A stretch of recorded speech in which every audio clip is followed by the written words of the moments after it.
Hello everyone, welcome to session number 1 of hyperbola. इस session में again 15 question discuss करेंगे। ठीक है, और टॉपिक्स आपको ऑलरेडी पता है जो जो टॉपिक से क्वेश्चंस लिए जाएंगे।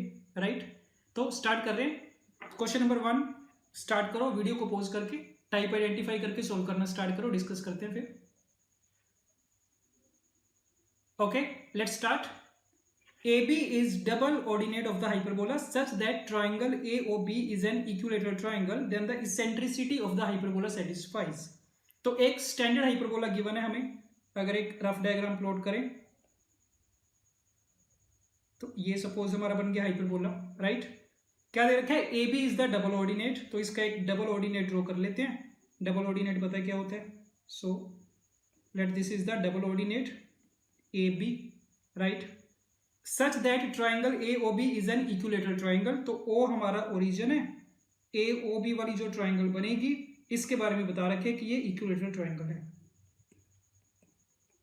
राइट, इतनी इंफॉर्मेशन है हमारे पास। तो इसेंट्रिसिटी पूछा गया, इसेंट्रिसिटी किस रेंज में लाई करेगी हाइपरबोला की। ठीक, तो कर रहे हैं स्टार्ट। सबसे पहले AB डबल ऑर्डिनेट है, तो A पॉइंट की कोऑर्डिनेट्स हम एज्यूम कर सकते हैं पैरामेट्रिक फॉर्म में, और हाइपरबोला की पैरामेट्रिक फॉर्म कितनी? A secant theta B tan theta. ये बात ठीक है। तो अगर A के कोऑर्डिनेट्स ये हैं और AB तो क्या होगा? परपेंडिकुलर होगा एक्स एक्सिस के, ट्रांसवर्स एक्सिस के, तो इसका मतलब B के कोऑर्डिनेट्स कैसे होंगे? A secant theta and minus B tan theta. तो A के कोऑर्डिनेट्स पता चल गए, B के कोऑर्डिनेट्स पता चल गए, O ओरिजिन हमें पता है ऑलरेडी। राइट, तो इक्विलेटरल ट्रायंगल की कंडीशन लगा सकते हैं that OA is equal to OB is equal to AB। इतनी कंडीशन लगाना सफिशिएंट है कि तीनों साइड्स आपस में क्या होंगी? बराबर होंगी। अब डिस्टेंस फॉर्मूला लगाते जाओ, तो OA का डिस्टेंस कितना होगा? Square root of A square secant square theta plus B square tan square theta. Distance OB वाला डिस्टेंस भी सेम ही आएगा। ठीक है, तो लिखने का कोई मतलब नहीं है। और डिस्टेंस AB वाला डिस्टेंस कितना मिलेगा? 2B tan theta.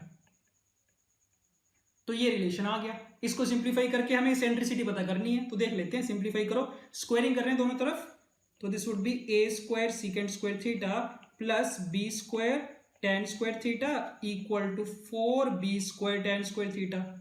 ये पता चला। So that means A square secant square theta equal to 3B square tan square theta. Eccentricity के लिए हमें क्या चाहिए होता है? B स्क्वायर और A स्क्वायर की रेशियो चाहिए होती है। तो यहां से देख सकते हैं B square upon A square कितना आएगा? 1/3 secant square theta upon tan square theta. Right, जो कि कितना होता है? 1/3 कोसेकेंट स्क्वायर थीटा बनेगा ये। तो ये रेशियो हमने पता कर ली। अब इसेंट्रिसिटी का क्या रिलेशन होता है? E square equal to 1 plus B square upon A square होता है, याद रखना हाइपरबोला के लिए। ठीक, तो ये कितना हो गया? 1 प्लस 1/3 कोसेकेंट स्क्वायर थीटा। ये आ गई हमारी इसेंट्रिसिटी, ई स्क्वायर की वैल्यू। अब ये पता करना है, इनइक्वालिटी में दे रखे हैं हमारे ऑप्शंस, तो पता करना है इसकी मिनिमम या मैक्सिमम वैल्यू क्या होगी। तो कोसेकेंट स्क्वायर थीटा को हम जानते हैं अच्छे से कि कोसेकेंट स्क्वायर थीटा क्या होता है ना, ग्रेटर देन और इक्वल टू 1 होता है। तो दोनों साइड पे 1/3 से मल्टीप्लाई करेंगे और 1 ऐड कर देंगे, तो कितना मिलेगा? ये 4/3 मिल जाएगा। तो इसका मतलब ये पता चल गया कि E square is greater than और इक्वल टू 4/3। तो दोनों साइड पे स्क्वायर रूट ले लो, ई इज ग्रेटर देन और इक्वल टू 2/√3। ये पता चल गया इसेंट्रिसिटी के बारे में, 2/√3 से बड़ी होगी या इक्वल होगी। तो ऑप्शंस देख सकते हैं, ऑप्शन डी सेटिस्फाई कर जाएगा। ठीक है, एक चीज आप नोटिस कर सकते हो कि डी ऑप्शन में इक्वालिटी नहीं दे रखी, बट हमारे पास इक्वालिटी भी आ रही है। अब चेक कर लो इक्वालिटी कब बनेगी। तो ई इक्वल टू 2/√3 तो तब बनेगा जब कोसेकेंट स्क्वायर थीटा की वैल्यू क्या होगी ना, एग्जैक्टली इक्वल टू 1 होगी। राइट, ये बात तो सही है। अब कोसेकेंट स्क्वायर थीटा 1 का कब होगा? जब थीटा की वैल्यू सपोज जैसे π/2 हो गई या 3π/2 होगी। इन पॉइंट्स पे कोसेकेंट स्क्वायर थीटा की वैल्यू 1 होगी। अब ये थीटा की वैल्यूज लेना अलाउड नहीं है, क्योंकि इन थीटा के लिए जो हमने अपने पैरामेट्रिक कोऑर्डिनेट्स माने थे ना, सीकेंट थीटा और tan थीटा, वो क्या होंगे? अनडिफाइंड हो जाएंगे। तो कहने का मतलब थीटा π/2 या 3π/2 लेना अलाउड नहीं है। इसका मतलब कोसेकेंट स्क्वायर थीटा की वैल्यू इक्वल टू 1 हम नहीं ले सकते। तो इसीलिए हमारा भी जो रिजल्ट आएगा उसमें इक्वल टू नहीं लगाएंगे, हम सिर्फ ग्रेटर देन लगा देंगे। राइट, तो सही है, डी ऑप्शन मैच कर रहे हैं, E is greater than 2/√3। Okay, question number 2. If a hyperbola whose foci are given touches the x-axis, then the equation of the hyperbola is। एक हाइपरबोला, उसके दो फोकस दे रखे हैं और गिवन है कि वो एक्स एक्सिस को टच करके जा रहे हैं, तो उसकी इक्वेशन पूछी गई है। तो अगेन डायग्राम बना रहे हैं, ये बन गया हमारा hyperbola, this is the centre, दो फोकस गिवन है 2,4, सो S1 is suppose 2,4 and S2 is 8,-2, और S1 S2 को ज्वाइन करने वाली line is the transverse axis, right. अब ये दे रखे कि ये जो हाइपरबोला है ना एक्स एक्सिस को टच करके जा रहा है, तो एक्स एक्सिस मान लो ये रही हमारी एक्स एक्सिस, ठीक, this is the x axis, इतनी इंफॉर्मेशन है और इक्वेशन पूछी गई है हाइपरबोला की, ठीक। तो एक चीज याद रखना, ऐसा क्वेश्चन हमने एलिप्स में भी किया था, आपको बताया था अगर दो फोकस आपको गिवन है और टेंजेंट की इक्वेशन गिवन है तो प्रॉपर्टी होती है फोकस से जो परपेंडिकुलर ड्रॉप किए जाएंगे टेंजेंट के ऊपर, तो the product of the perpendicular distances is always equal to B square. ये वाली प्रॉपर्टी एलिप्स के लिए भी वैलिड है और हाइपरबोला के लिए भी वैलिड है, तो इसके लिए भी सेम चीज करेंगे। दोनों फोकस से अगर तुम परपेंडिकुलर ड्रॉप करो टेंजेंट के ऊपर S1 से और S2 से, एक परपेंडिकुलर डिस्टेंस अगर P1 है दूसरा P2 है, तो P1 इंटू P2 कितना आएगा, बी स्क्वायर के बराबर होगा, राइट। तो देख लो परपेंडिकुलर डिस्टेंसेस, तो 2,4 का एक्स एक्सिस से परपेंडिकुलर डिस्टेंस कितना, 4 के बराबर, y कोऑर्डिनेट के बराबर, और 8,-2 का एक्स एक्सिस से परपेंडिकुलर डिस्टेंस कितना, 2, तो दिस इज इक्वल टू 8। तो एक चीज पता चली, बी स्क्वायर इक्वल टू 8 आ गया, इतनी बात सही है। अच्छा, अब एक चीज और नोटिस करना कि जो हमें इक्वेशन ऑफ हाइपरबोला दे रखी है ना ऑप्शंस में, तो ऑप्शन में कौन सी फॉर्म में दे रखी है, x² minus y² equal to 1, वो वाली फॉर्म है। तो उस फॉर्म को भी देखो एक बार ध्यान से, तो जो हमारी हाइपरबोला की इक्वेशन होती है ना x² minus y² equal to 1, इसको इंटरप्रेट करने का एक तरीका क्या होता है कि ये जो x लिखा गया है, x is nothing but distance of point x, y from conjugate axis. इस चीज का ध्यान रखना, ये हाइपरबोला की ऑल्टरनेट डेफिनेशन है कि इस पूरी डेफिनेशन में, इस पूरी इक्वेशन में x क्या रिप्रेजेंट कर रहा है, किसी भी जनरल पॉइंट x, y का डिस्टेंस रिप्रेजेंट कर रहा है, कहां से, उसकी कॉन्जुगेट एक्सिस से, जो कि इस केस में कितनी होती है, y एक्सिस, ठीक है। तो इसका स्क्वायर लिखा होता है, और नीचे कितना, a², a को तो हम जानते ही हैं, the length of the semi transverse axis, minus y क्या रिप्रेजेंट करते होते हैं इसमें, again distance of point x, y from the transverse axis, इसका square upon B square, length of semi conjugate axis is equal to 1। So this is the alternate definition of hyperbola. अगर तुम उसकी equation distances की form में represent करना चाहो तो इस तरीके से इसको लिखा जाता है, ठीक है। तो अब क्योंकि हमारे ऑप्शंस भी इसी टाइप के हैं तो हमें ये सारी चीजें पता करनी पड़ेंगी। तो हमें एक तो पता करना पड़ेगा distance from conjugate axis, distance from transverse axis, और उसके लिए क्या चाहिए होगा, ट्रांसवर्स एक्सिस और कॉन्जुगेट एक्सिस की इक्वेशन चाहिए होगी। तो पहला काम ये कर रहे हैं, ट्रांसवर्स एक्सिस और कॉन्जुगेट एक्सिस की इक्वेशन पता कर रहे हैं, ठीक। तो अब क्योंकि दोनों फोकस तो हमारे पास है ही है, S1 भी है S2 भी है, और इन दोनों को ज्वाइन करने वाली जो लाइन होगी वो क्या होगी, ट्रांसवर्स एक्सिस ही तो होगी। तो बस लिख लो इसको, that equation of transverse axis, दो फोकस से पास कर रही है, दो पॉइंट्स की हेल्प से इक्वेशन लिखी जा सकती है, और ये इक्वेशन आपको मिल जाएगी, this is equal to x plus y equal to 6, right. Transverse axis की इक्वेशन आ गई। अब और क्या पता करना है, कॉन्जुगेट एक्सिस की इक्वेशन भी पता करनी है। कॉन्जुगेट एक्सिस की क्या खास बात होती है कि वो ट्रांसवर्स एक्सिस के परपेंडिकुलर होगी और सेंटर से पास करके जाएगी। तो दोनों फोकस का जो मिड पॉइंट है दैट इज सेंटर, सेंटर के कोऑर्डिनेट्स कितने मिलेंगे हमें, 5,1 मिलेंगे, और 5,1 से जो यहाँ पे परपेंडिकुलर लाइन जाएगी that will be the conjugate axis. तो पता चल गया कॉन्जुगेट एक्सिस की खास बात, 5,1 से पास कर रही है और उसका जो स्लोप होगा वो जितना भी ट्रांसवर्स एक्सिस का स्लोप था उसका नेगेटिव कर देंगे और रेसिप्रोकल कर देंगे। तो स्लोप पता है तुम्हें, पॉइंट पता है, अगेन कॉन्जुगेट एक्सिस की इक्वेशन लिखी जा सकती है, तो इसको भी लिखना अपने आप। So equation of conjugate axis, ये मैं लिख रहा हूं, ये बनेगी x minus Y minus 4 equal to 0, ठीक। ट्रांसवर्स एक्सिस पता चल गई, कॉन्जुगेट एक्सिस पता चल गई, और a चाहिए होता है, b चाहिए होता है। b हमारे पास ऑलरेडी आ चुका है, b स्क्वायर इक्वल टू 8। तो a पता करने के लिए क्या करेंगे, दो फोकस पता है, उनके बीच का डिस्टेंस लिखा जा सकता है, तो 2ae, S1 S2 के बीच का डिस्टेंस कितना, 2ae। डिस्टेंस फॉर्मूला लगा के देखो कितना आएगा, 8 माइनस 2, 6 का स्क्वायर 36 प्लस 36, 6√2 बनेगा ये, this is equal to 6√2, which implies ae equal to 3√2। दोनों साइड पे squaring, a² e² equal to कितना बन गया ये 18, और ए स्क्वायर कितना होता है, A square plus B square के बराबर, हाइपरबोला के लिए this is equal to 18, B square की वैल्यू 8 के बराबर थी, यहां पे पुट करोगे तो ए स्क्वायर कितना मिलेगा, 10 के बराबर मिलेगा। तो देख सकते हो जो हमारी हाइपरबोला की इक्वेशन थी ना, इसमें सब कुछ पता चल गया हमें। तो अब पुट करना स्टार्ट करते हैं, वैल्यूज देखते जाना। ये जो पूरी इक्वेशन इसमें वैल्यूज पुट कर रहे हैं। ऊपर चाहिए distance of X comma Y from the conjugate axis, conjugate axis की इक्वेशन ये रही।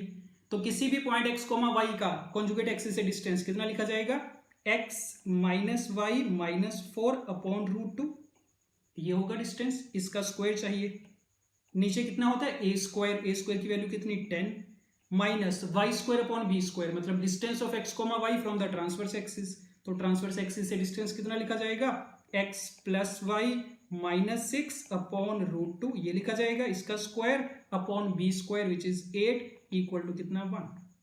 तो ये बन जाएगी हाइपरबोला की इक्वेशन। एक स्टेप चाहो तो और लिख लो, x minus Y minus 4 whole square upon 20 बनेगा ये, minus X plus Y minus 6 whole square upon 16 equal to 1। This is the required equation of the hyperbola, right. Options match कर लेना। So option C.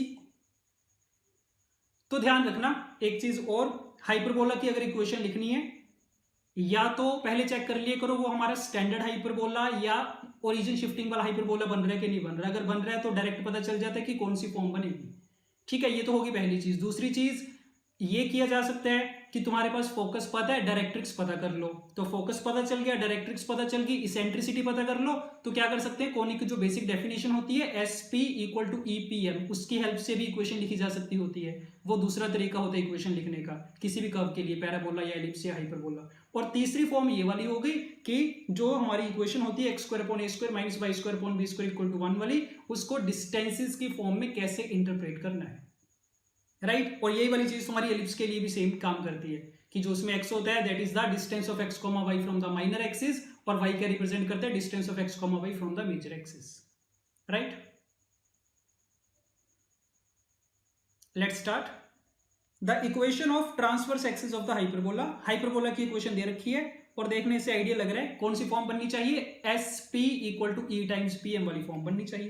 तो express कर रहे हैं उसमें, तो क्या चीज है ये, x माइनस 3 का whole square plus Y plus 1 का whole square, 4x plus 3y वाली लाइन है, ठीक है। इसके लिए क्या करना पड़ेगा, अपॉन 5 करना पड़ेगा।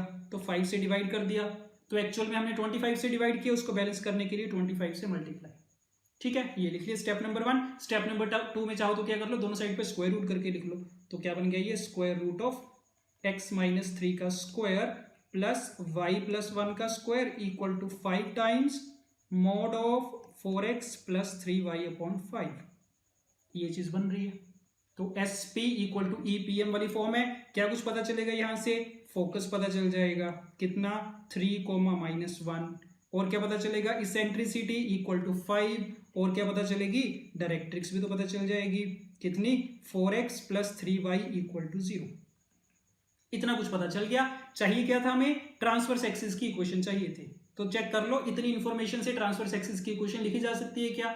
तो ट्रांसवर्स एक्सिस क्या होता है, एक ऐसी लाइन जो कि डायरेक्ट्रिक्स के तो क्या होगी, परपेंडिकुलर होगी और फोकस से पास करके जाएगी। तो इसका मतलब ये हो गया कि उसका जो स्लोप आएगा, slope of the transverse axis, तो डायरेक्ट्रिक्स का स्लोप कितना है, -4/3 है। तो ट्रांसवर्स एक्सिस का कितना हो जाएगा, 3/4 हो जाएगा। पर फोकस से पास कर रहे हैं तो इक्वेशन लिख पाएंगे y minus y1 equal to m into x minus x1, right. तो ये कर लो, 4y plus 4 equal to 3x minus 9, so 3x minus 4y minus 13 equal to 0, ठीक। चेक कर सकते हैं। सो ऑप्शन इज सी।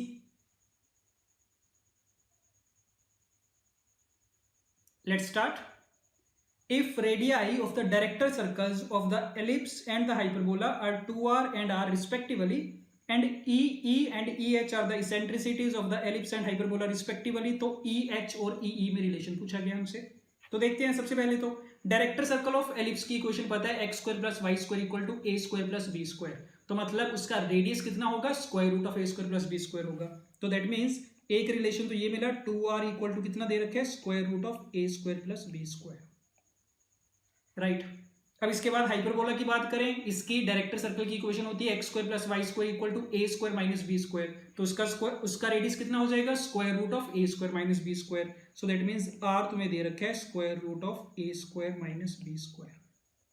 ठीक, ये पता चल गया। और उनकी इसेंट्रिसिटीज के बारे में पूछा गया है, तो ये तो हमें पता ही है कि एलिप्स की जो इसेंट्रिसिटी होती है उसका रिलेशन कितना 1 minus B square upon A square, और हाइपरबोला के लिए ई एच स्क्वायर कितना 1 plus B square upon A square. इतनी चीज पता है। अब इन दोनों में रिलेशन फाइंड करना है, तो देख सकते हैं।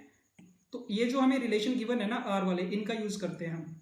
तो दोनों साइड पे स्क्वायरिंग करो, दोनों इक्वेशन में क्या मिलेगा, पहली इक्वेशन से 4r square equal to A square plus B square, और दूसरी इक्वेशन से R square equal to A square minus B square. तो एक बार दोनों इक्वेशंस को ऐड कर रहे हैं, क्या मिल जाएगा 2a square equal to 5r square. That means A square आ गया 5r स्क्वायर बाई 2 के बराबर। ए स्क्वायर की वैल्यू पुट कर देंगे, या फिर क्या करो दोनों इक्वेशंस को सब्ट्रैक्ट कर दो, तो बी स्क्वायर कितना मिलेगा 3r square by 2। So A square और बी स्क्वायर पता कर लिया हमने, और दोनों इसेंट्रिसिटीज के लिए हमें क्या चाहिए था, दोनों की रेशियो चाहिए थी, तो दोनों को डिवाइड करके देख लो। सो B square upon A square कितना मिल जाएगा, ये 3/5 के बराबर मिलेगा। ठीक, तो इसकी हेल्प से दोनों इसेंट्रिसिटीज आ जाएंगी। तो इसेंट्रिसिटी ऑफ एलिप्स का स्क्वायर 1 माइनस 3/5, तो ये कितना बन गया 2/5 बन गया। एंड इसेंट्रिसिटी ऑफ हाइपरबोला का square is 1 plus 3/5 which is equal to 8/5। तो ये दोनों वैल्यूज आ गई हैं तुम्हारे पास। ऑप्शंस में पुट करके देखते जाओ कौन सी सेटिस्फाई कर रही है। तो तुम देख पाओगे कि ये जो सी ऑप्शन है ना 4 टाइम्स ई एच का स्क्वायर, 4 टाइम्स ई एच का स्क्वायर कितना बनेगा 32/5 माइनस ई का स्क्वायर 32/5 माइनस 2/5 कितना हो गया 30/5, 6 के बराबर। तो सी ऑप्शन सेटिस्फाई कर जाएगा। ठीक है, तो डायरेक्टर सर्कल की इक्वेशन पता होनी चाहिए दोनों की, इसेंट्रिसिटीज का दोनों के लिए फॉर्मूला पता होना चाहिए, बाकी सारी तो कैलकुलेशन ही चल रही है। Question number 5. If alpha plus beta is equal to pi, then the chord joining the points alpha and beta for the hyperbola passes through. Hyperbola दे रखा है स्टैंडर्ड, और उसकी एक कोड दे रखी है जिसके एंड पॉइंट्स के इसेंट्रिक एंगल हमें गिवन है। तो इसका मतलब ये कि अगर पी क्यू कोई भी कोड है हाइपरबोला की, पी का इसेंट्रिक एंगल तुम्हें गिवन है अल्फा और क्यू का इसेंट्रिक एंगल इज बीटा, और इन दोनों में रिलेशन दे रखे हैं alpha plus beta is equal to pi. तो ये क्वेश्चन कौन से कंसेप्ट से आया है, द कोड ज्वाइनिंग द 2 पॉइंट्स, राइट। और ऐसा ही हमने एक रिजल्ट लिखा था एलिप्स के लिए भी, एक पैराबोला के लिए भी। तो सेम तरीके से हाइपरबोला के लिए भी रिजल्ट होते हैं, याद रख सकते हो। रिजल्ट क्या कि अगर पी क्यू वाली कोड है वो एक्स एक्सिस को किसी पॉइंट पे कट करके जाएगी, मान लो वो पॉइंट है d,0।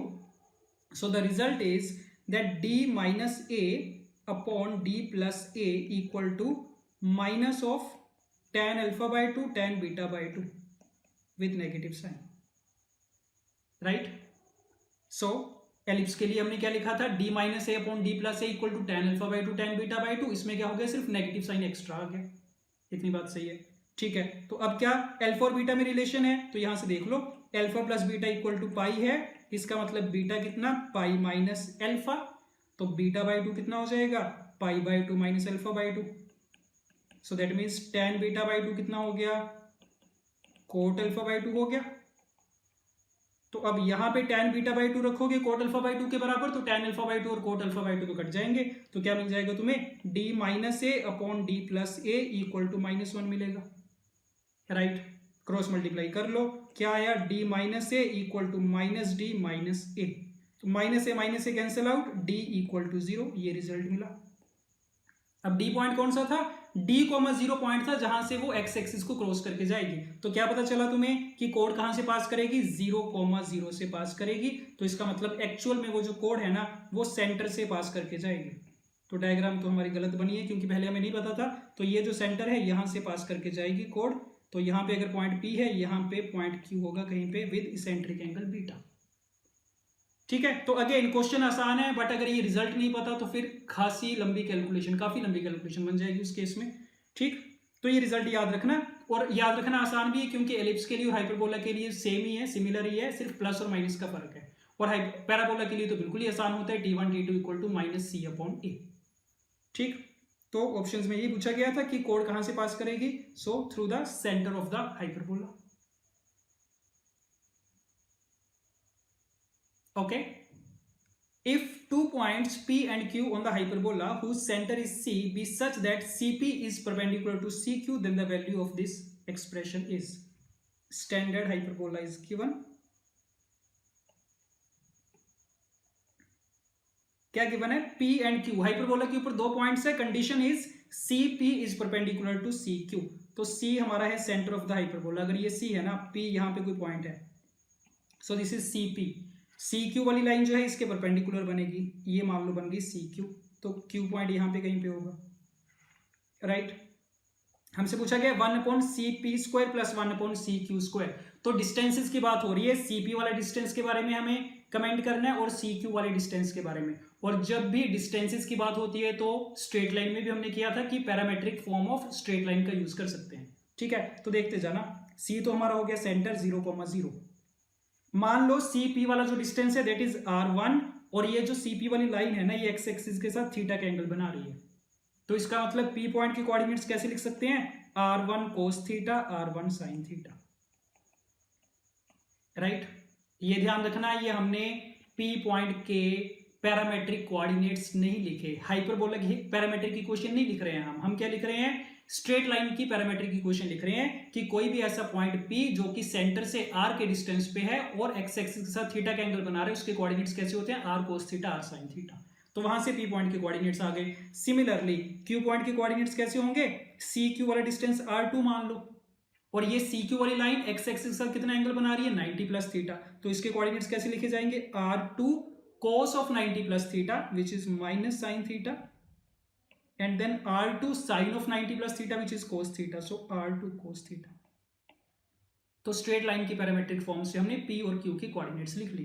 अब कंडीशन ये लगेगी कि P वाला जो पॉइंट है वो हाइपरबोला पे लाई कर रहा है, तो उसकी इक्वेशन को सेटिस्फाई करेगा, और सिमिलरली Q पॉइंट भी हाइपरबोला की इक्वेशन को सेटिस्फाई करेगा. ठीक, तो बस ये काम करना बाकी है, कर लेते हैं इसको. सो हाइपरबोला की इक्वेशन है x² minus y² equal to 1. P point satisfy करवा रहे हैं, इसमें क्या बनेगा? R1² cos² theta upon A² minus R1² sin² theta upon B² equal to 1. First equation. Then point Q also lies on this hyperbola, यहां से दूसरी equation मिलेगी. So R2² sin² theta upon A² and minus में R2² cos² theta upon B² equal to 1. ये दो relations आ गए हमारे पास. Again देख लेते हैं एक बार क्या पूछा था. हमसे पूछा गया था 1/R1² प्लस 1/R2². ये कैलकुलेट करना है हमें. तो चेक करो, फर्स्ट वाली इक्वेशन में से लेफ्ट हैंड साइड में R1² तो कॉमन आएगा, उसको ट्रांसपोज कर देंगे राइट हैंड साइड पे. तो पहली इक्वेशन से तुम्हें ये मिल रहा है 1/R1² किसके बराबर? cos² theta upon A² minus sin² theta upon B². ये बात ठीक है. और सिमिलरली सेकंड इक्वेशन से क्या मिल रहा है? 1/R2 का square equal to sin² theta upon A² minus cos² theta upon B². तो 1/R1² प्लस 1/R2² चाहिए, दोनों इक्वेशंस को सिंपली ऐड कर दो उठा के. सो 1/R1² प्लस 1/R2² कितना मिलेगा? cos² theta by A² plus sin² theta by A², 1/A² आ जाएगा, एंड सिमिलरली माइनस का 1/B². तो बस ये रिलेशन मिल गया तुम्हें, that 1/CP² plus 1/CQ² is equal to 1/A² minus 1/B². Option D, right. तो थोड़ा इंटरेस्टिंग क्वेश्चन था, नए टाइप का क्वेश्चन था, क्योंकि हमने काफी टाइम से स्ट्रेट लाइन के बाद ये वाली फॉर्म नहीं यूज की है. तो पैरामेट्रिक फॉर्म याद रखा करो, और जब भी डिस्टेंस की बात होगी, किसी पॉइंट से किसी का डिस्टेंस की बात कर रहे हैं, तो पैरामेट्रिक फॉर्म का हमेशा यूज कर सकते हैं. Okay, consider a branch of the hyperbola. एक हाइपरबोला की इक्वेशन गिवन है with vertex at the point A उसका एक vertex. Let B is one of the end points of its latest rectangle. If C is the focus of the hyperbola nearest to the point A then the area of triangle ABC is. तो basically ABC triangle के area find करना है, और उसके तीनों vertices कौन कौन से हैं? एक तो ए हो गया जो कि उसका वर्टेक्स है. B point is one of the end points of the latest rectangle. Latest rectangle के एंड पॉइंट्स हमें पता होते हैं कौन से हैं. सी पॉइंट कौन सा है? Is one of the foci which is the nearest to the vertex A. तो ये सारी चीजें फाइंड करनी आती है हमें गिवन हाइपरबोला के लिए. तो पहला काम तो ये करो, जो हाइपरबोला की इक्वेशन है उसको स्टैंडर्ड फॉर्म में लेके आओ स्क्वायर कंप्लीशन से. तो वो मैं लिख रहा हूं, कितनी बनेगी? This would be x minus √2 whole square upon 4 minus Y plus root two whole square upon 2 is equal to 1। ये करना अपने आप स्क्वायर कंप्लीशन से। तो ये हमें हाइपरबोला की इक्वेशन गिवन है, राइट। शिफ्टेड ओरिजिन वाला पैराबोला है, हाइपरबोला है ये, सॉरी। अच्छा, अब एक चीज का ध्यान देना। अब एक तो तुम्हारे दिमाग में ये आ सकता है कि हम इसके लिए पहले ए फाइंड करें, वर्टेक्स फाइंड करें, फिर इसका लेटेस्ट रेक्टम का एक एंड पॉइंट फाइंड करें बी, जो कि हम कर सकते हैं। फिर तीसरा काम क्या करें, इसका फोकस फाइंड करें। तीनों वर्टिसेस पता चलेंगे, उसके बाद उस पे एरिया ऑफ ट्रायंगल का फॉर्मूला लगाएं। ये तो एक अप्रोच हो गई, जो कि ज्यादा लेंथी बन जाएगी, कैलकुलेशन बन जाएगी इसमें, ठीक है। तो एक चीज का ध्यान रखा करो, क्योंकि एरिया ऑफ ट्रायंगल हमसे पूछा है ना, तो एरिया ऑफ ट्रायंगल तो किस पे डिपेंड करेगा, उसकी जो साइड्स की लेंथ है, जो डिस्टेंसेस है, उसी पे डिपेंड करेगा। तो इसका मतलब ये हाइपरबोला चाहे जिस मर्जी पोजीशन पे रखा है, तो उसके एरिया ऑफ ट्रायंगल पे तो कोई इफेक्ट नहीं पड़ेगा, ठीक है। चाहे ओरिजिन को शिफ्ट किया गया है, चाहे एक्सिस को रोटेट किया गया है, एरिया ऑफ ट्रायंगल तो सेम ही रहेगा। तो हम क्या करते हैं, पहले स्टैंडर्ड वाले हाइपरबोला के लिए देख लेते हैं कि एबीसी ट्रायंगल का एरिया कितना बनना चाहिए। तो देखना इसको ध्यान से। तो अगर स्टैंडर्ड हाइपरबोला की बात करें, जिसको हम जानते हैं, तो उसमें क्या होगा, ए पॉइंट एक वर्टेक्स हो गया, ये वर्टेक्स ले लिया मान लो। B is one end of the latus rectum, तो मान लो this point is B, one end of the latus rectum. और सी क्या है, इसका फोकस है nearest to the point A, तो ये सी पॉइंट है। तो कौन सी ट्रायंगल की बात कर रहे हैं, ए बी सी ट्रायंगल के एरिया की बात कर रहे हैं, राइट। अब देख लो इसमें ए पॉइंट क्या, ए कोमा 0 होता है स्टैंडर्ड के लिए, फोकस कितना होता है, ए कोमा 0, और लेटेस्ट रेक्टम का end point is A E B square upon A. तो यहां से तुम अगर नोटिस करो तो एरिया ऑफ ट्रायंगल एबीसी कितना आएगा, half into base into height अगर करोगे तो 1/2 इंटू ए सी हमारा बेस है, तो कितना आ जाएगा, ए ई माइनस ए इंटू हाइट, हाइट कितनी आएगी, बी स्क्वायर अपॉन ए के बराबर आएगी, ठीक। तो एक ए तो कैंसिल आउट हो जाएगा, कितना बचेगा, 1/2 into B square into E minus 1। तो मतलब ये आना चाहिए एरिया ऑफ ट्रायंगल एबीसी। अब ये तुम्हें देख के पता चल रहा होगा कि इस हाइपरबोला के लिए जो एरिया आएगा वही जो हमारा गिवन हाइपरबोला है ओरिजिन शिफ्टिंग वाला, उसके लिए भी तो सेम ही आएगा, कोई फर्क नहीं पड़ेगा उससे। तो मतलब हमारे पास ये ऑप्शन है कि हम सारी चीजें एबीसी इंडिविजुअली फाइंड करने की बजाय सिंपली ये दो चीजें फाइंड कर लें, बी स्क्वायर पता कर लें और ई पता कर लें, वैल्यूज पुट कर देंगे यहाँ पे। तो अब चेक करो अपनी इक्वेशन में से, बी स्क्वायर तुम्हारे पास ऑलरेडी है 2 के बराबर है, इसेंट्रिसिटी पता कर सकते हैं। तो इसेंट्रिसिटी का relation that E square equal to 1 plus B square upon A square, ठीक। बी स्क्वायर की वैल्यू 2 के बराबर, ए स्क्वायर की वैल्यू 4 के बराबर, तो 1 प्लस 1/2 कितना आ गया, 3/2 आ गया, ये पता चल गया। तो बस अब वैल्यूज पुट करो, ई की वैल्यू कितनी आ गई, स्क्वायर रूट ऑफ 3/2 आ गई होल स्क्वायर रूट के साथ। तो जब एरिया ऑफ ट्रायंगल में वैल्यू पुट करोगे तो उसमें क्या था, 1/2 इंटू बी स्क्वायर, और बी स्क्वायर की वैल्यू हमारे पास कितनी है, 2, तो 2 पुट कर दी, into E minus 1 that is square root of 3/2 minus 1। ये आ गया एरिया, 2 तो कैंसिल आउट हो गया, तो रिजल्ट में कितना मिल गया, square root of 3/2 minus 1। So this is the result, option B, right. Okay, 2 tangents are drawn from a point on the hyperbola to the ellipse if they make angles alpha and beta with the positive x-axis, then तो simply देखा जाए तो question इतना ही है। Ellipse की question दे रखी है, एक एक्सटर्नल पॉइंट से एलिप्स के ऊपर 2 टेंजेंट्स बनाई गई हैं और उन टेंजेंट के बारे में इंफॉर्मेशन है कि वो एक्स एक्सिस के साथ अल्फा और बीटा का एंगल बना रहे हैं। तो मतलब इनडायरेक्टली उन दोनों टेंजेंट के स्लोप तुम्हें दे रखे हैं, tan alpha and tan beta. तो अल्फा और बीटा में रिलेशन पूछा गया, और ऐसे काम के लिए हमें पता है क्या करेंगे, पहले एक्सटर्नल पॉइंट से एलिप्स की टेंजेंट की इक्वेशन लिखेंगे स्लोप फॉर्म में। तो देखते जाओ, पॉइंट कहां से बनाई गई है, टेंजेंट हाइपरबोला के ऊपर पॉइंट है, पैरामेट्रिक फॉर्म में मान सकते हैं। तो मान लो वो पॉइंट P है, A secant theta B tan theta होता है, इसमें ए की वैल्यू और बी की वैल्यू बराबर है, square root of A square minus B square है जो। तो ये हमने पॉइंट मान लिया जहां से टेंजेंट बनाई गई है, A secant theta B tan theta, right. Okay, अब यहां से टेंजेंट बनाई एलिप्स के ऊपर, मान लेते हैं उस टेंजेंट का स्लोप m के बराबर। तो एलिप्स की m स्लोप की टेंजेंट की इक्वेशन लिखी जाएगी y equal to mx plus minus square root of a square m square plus b square. यहां से पता है हमें m में क्वाड्रेटिक आएगी, एक m1 की वैल्यू जो होगी tan अल्फा होगी, m2 की वैल्यू कितनी होगी, tan बीटा होगी। तो बस सिंप्लीफिकेशन है, उसके बाद हम बोल देंगे कि ये वाली टेंजेंट कहां से पास कर रही है, P पॉइंट से पास कर रही है, तो सेटिस्फाई करवाएंगे।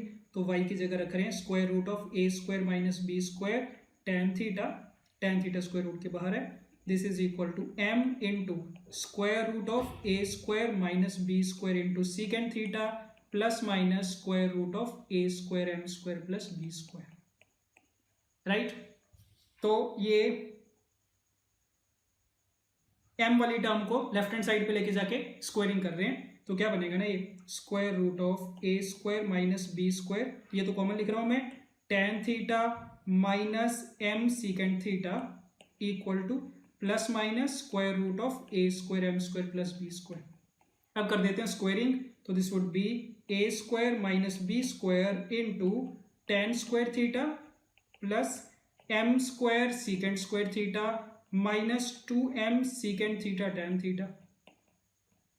घबराने वाली कोई बात नहीं है, जितनी मर्जी कैलकुलेशन बन जाए, हमें अप्रोच पता है कि क्या करना है। m में क्वाड्रेटिक बनेगी, उसके बाद उसमें रिलेशन लगाने हमें m1 plus m2 and m1 into m2, तो this is equal to A square M square plus B square,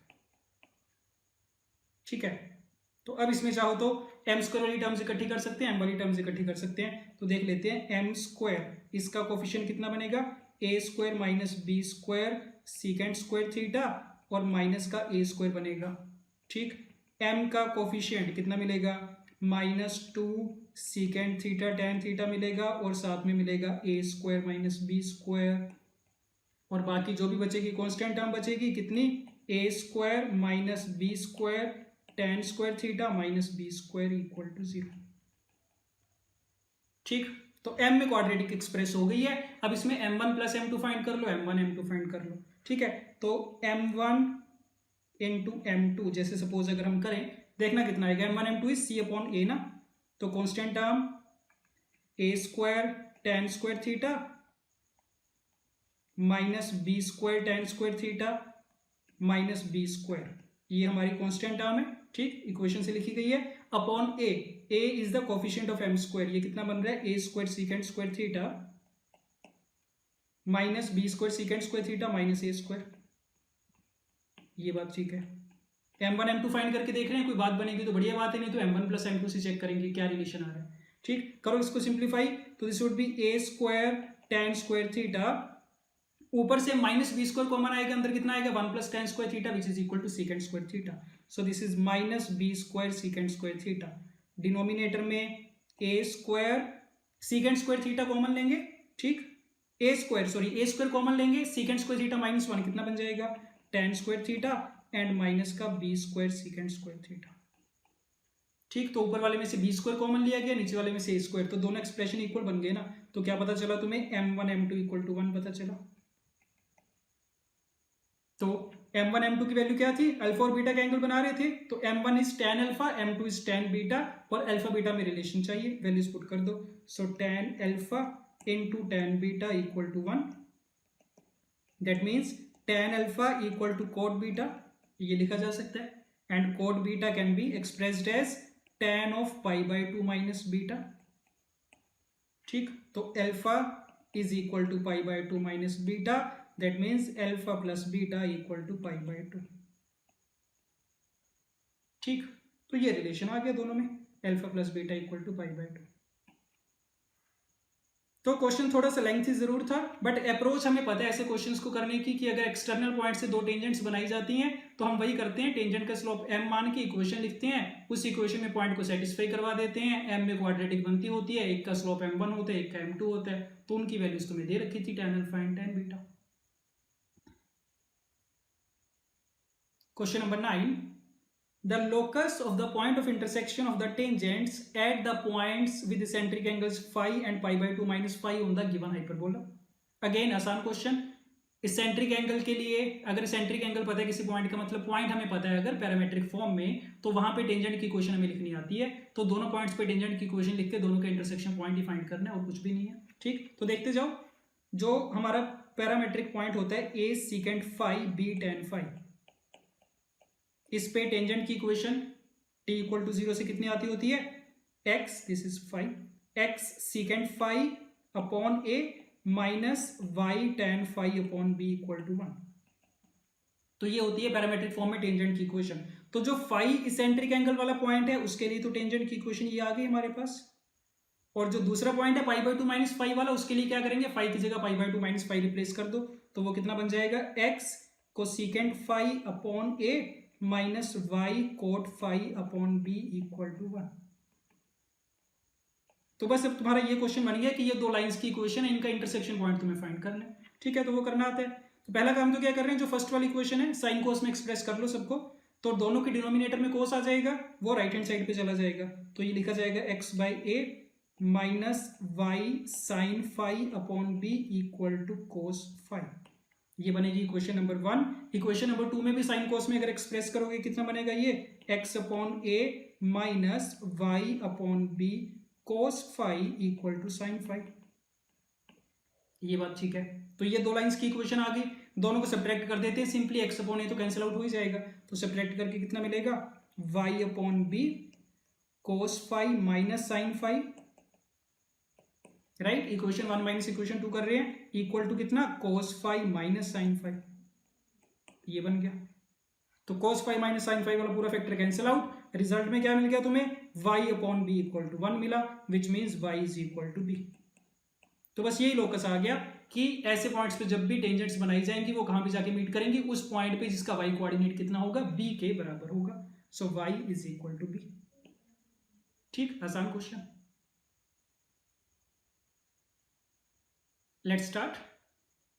a chord PQ of hyperbola touches the circle described on the line joining the foci as diameter, then the tangents at P and Q meet on the curve. Diagram बनाते हैं तब clear होगा। A chord PQ touches the circle, एक circle बनाया गया described on the line joining the foci as diameter।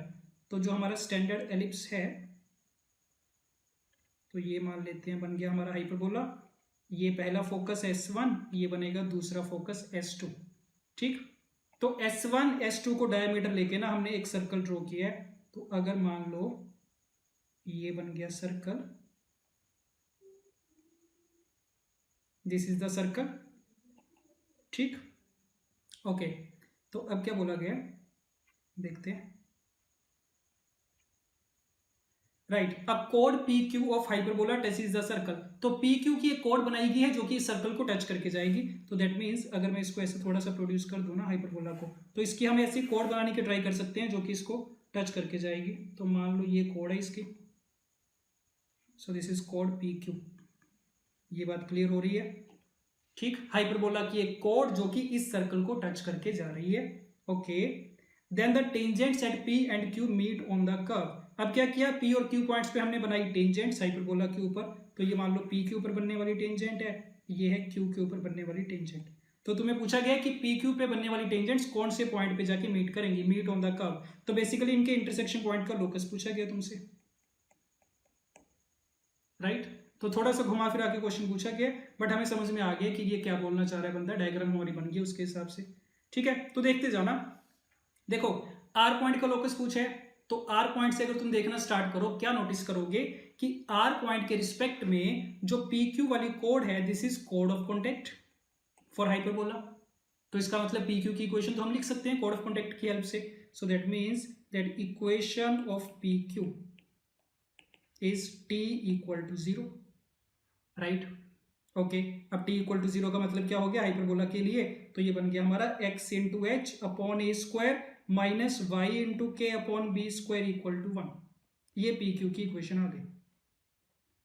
अब PQ के लिए कंडीशन क्या है कि वो सर्कल को टच करके जा रही है, तो उसके लिए क्या करेंगे, कंडीशन ऑफ टेंजेंसी लगानी पड़ेगी हमें सर्कल के साथ। कंडीशन ऑफ टेंजेंसी का मतलब सर्कल के सेंटर से उसका परपेंडिकुलर डिस्टेंस कितना होना चाहिए, रेडियस के बराबर।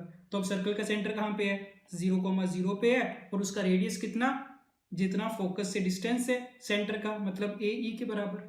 तो बस कंडीशन ऑफ टेंजेंसी लगा रहे हैं इस पे कि इसका डिस्टेंस फ्रॉम 0,0 जो कि कितना आएगा, 1 upon square root of h square upon a to the power 4 plus k square upon b to the power 4 is equal to the radius of the circle which is equal to AE।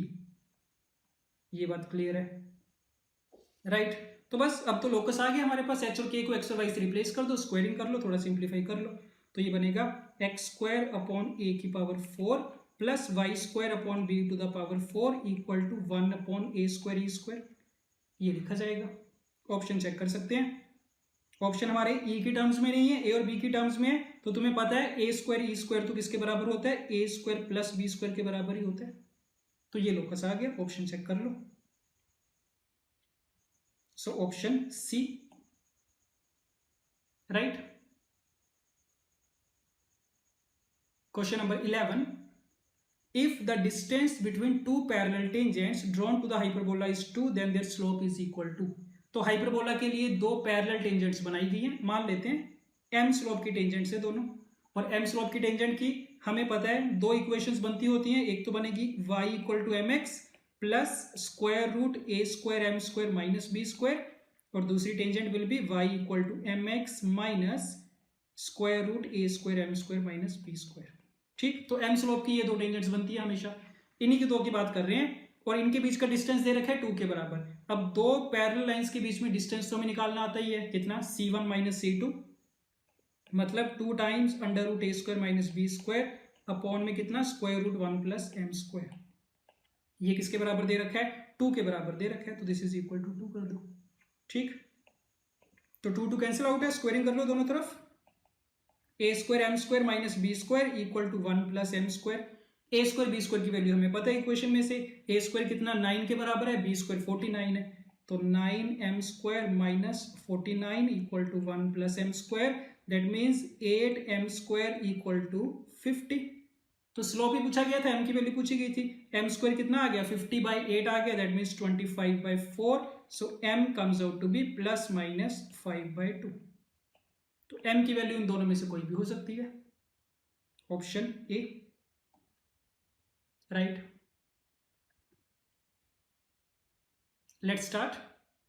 The foci of the ellipse and the hyperbola coincide then the eccentricity of the conjugate hyperbola of h।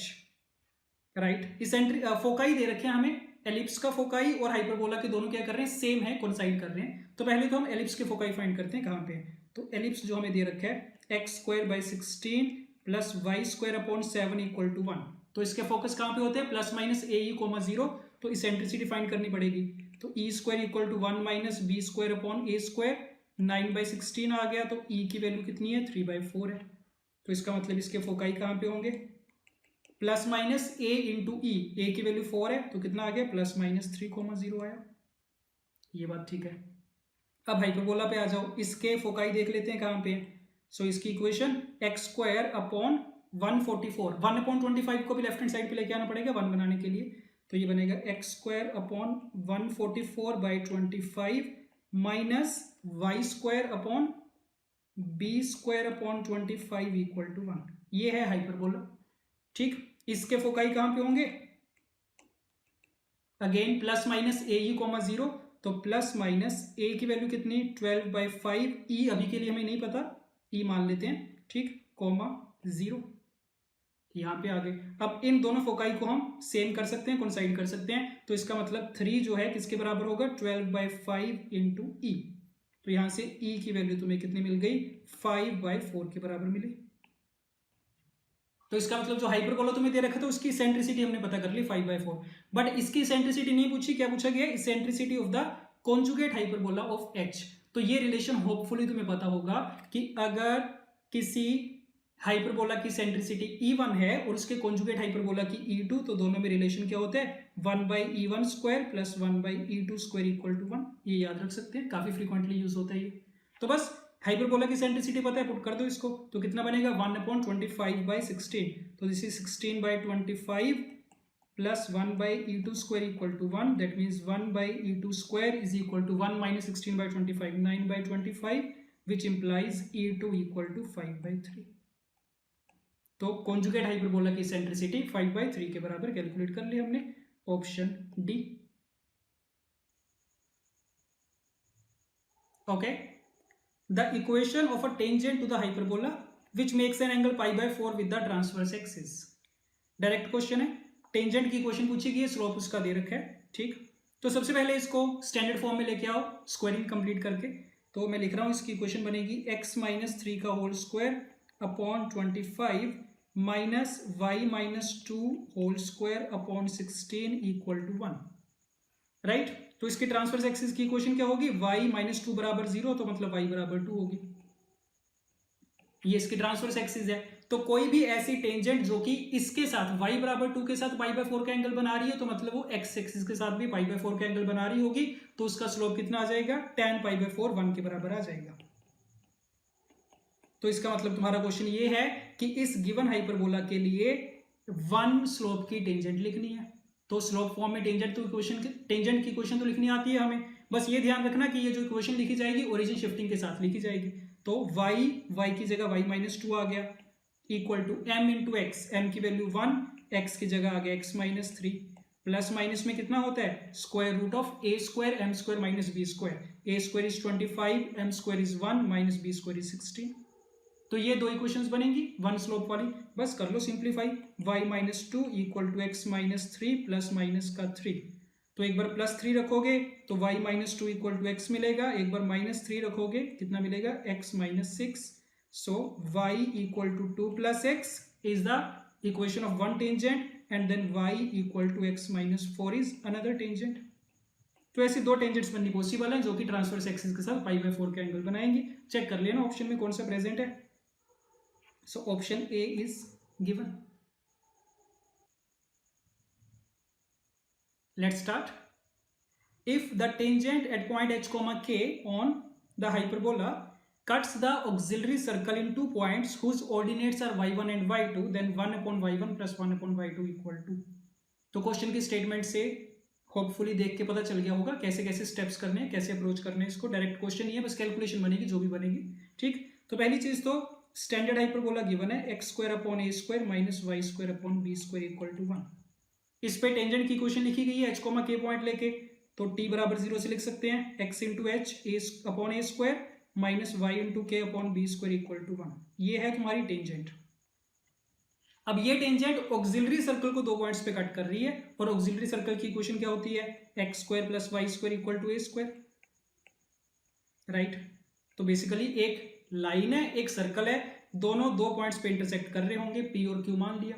तो हमसे क्या पूछा गया, उनके ordinates के बारे में relation पूछा गया है, y1 और y2 उनके ऑर्डिनेट्स हैं।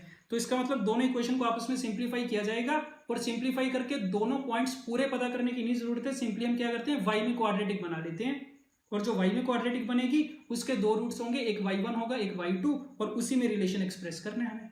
ठीक, तो पहला काम तो वही करते हैं कि उन दोनों इक्वेशन को आपस में सोल्व करते हैं, और सोल्व करने के लिए x को एलिमिनेट कर देते हैं।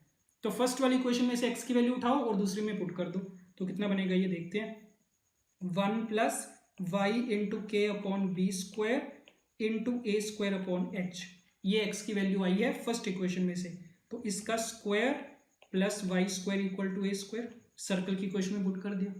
अब ये पूरी y में क्वाड्रेटिक बनेगी, इसको थोड़ा सिंप्लीफाई करो जितना भी कर पाओ, तो ये बनेगा वाई स्क्वायर प्लस ए की power 4 upon H square into 1 plus Y square K square upon B to the power 4 plus 2 K Y upon B square is equal to A square, right. Okay, अब एक चीज का ध्यान देना, हमसे क्या पूछा गया था ना 1 upon y1 plus 1 upon y2। तो पहले तो इसको कर लो, चलो वाई स्क्वायर वाली टर्म्स देख लो कौन कौन सी होंगी। तो 1 minus A to the power 4 upon H square into K square upon B to the power 4, ये वाई स्क्वायर का कोफिशिएंट आ गया। वाई का कोफिशिएंट देख लेना कितना, ए की power 4 upon H square into 2k upon B square, ये बन गया वाई का कोफिशिएंट। और कांस्टेंट टर्म कितनी, A to the power 4 upon H square minus A square equal to 0। ठीक है, अगेन कैलकुलेशन देख के नहीं घबराना। ठीक, अब ये y में क्वाड्रेटिक है, हमें पता है इसके दो रूट्स होंगे, एक y1 होगा एक y2 होगा। पूछा क्या गया है 1 upon y1 plus 1 upon y2, इसका एलसीएम लोगे तो कितना बनेगा ये y1 plus y2 upon y1 into y2। तो जो क्वाड्रेटिक आई थी उसके रूट्स y1 और y2 हैं, तो इसका मतलब y1 प्लस y2 तो क्या होगा सम ऑफ रूट्स, जो कि माइनस बी अपॉन ए होता है, और product of roots is C upon A. तो बेसिकली हमें माइनस बी अपॉन सी चाहिए इक्वेशन में से। तो चेक कर लो, वैल्यूज पुट करनी है बस। That means 1 upon y1 plus 1 upon y2 minus B upon C, तो माइनस टाइम्स b की वैल्यू मतलब कोफिशिएंट ऑफ y देख लो कितने 2k a to the power 4 upon B square H square, and upon में c लिखना था तो वो कितना a की power 4 upon H square minus A square. तो ये पूरी चीज बन के आई, इसको सिंप्लीफाई करो जितना कर पाओगे। So this is equal to minus times h square cut जाएगा, तो 2k a to the power 4 upon B square आएगा, और नीचे से ए स्क्वायर भी कॉमन आएगा, और ए स्क्वायर माइनस एच स्क्वायर ये चीज बनेगी। ठीक, तो एक ए स्क्वायर कैंसिल आउट हो गया, कितना बना minus 2k a square upon B square into a square minus h square. तो ऐसा कुछ बन रहा है अभी तक तो, राइट। पर तुम अगर ऑप्शंस देखोगे तो ऑप्शन बड़े ज़्यादा सिंप्लीफाइड फॉर्म में है, ठीक।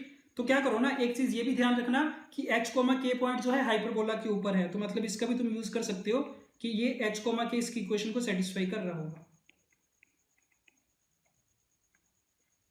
और हमें ट्राई क्या करनी है कि जो हमारे ऑप्शंस है वो ए और बी की टर्म्स में नहीं है, तो ए और बी को भी एलिमिनेट करने की ट्राई करनी है। तो देखो इसको ध्यान से क्या करें, थोड़ी सी मैनिपुलेशन करनी पड़ेगी।